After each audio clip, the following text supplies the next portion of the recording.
Hey there everyone, in this video I will show you how to add clickable links to your YouTube video comment. So let's get started. First of all, you need to open up any of the browser and make sure that if you are in your mobile phone, you also need to open up any of the browser of your mobile phone. Okay, then go with the desktop side mode and you are good to go. Then after going to the youtube.com, then what you need to do, you need to go to your YouTube studio. Then you need to go to the content section.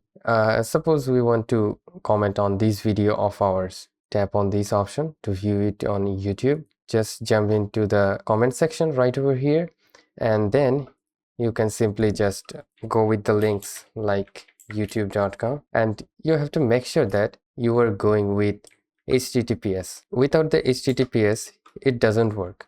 So you need to make sure that you are going with the https:// and you are good to go. Then click on the comment, and as you can see, this is a clickable link. So this is it guys. Thank you so much for watching this video. Have a great day.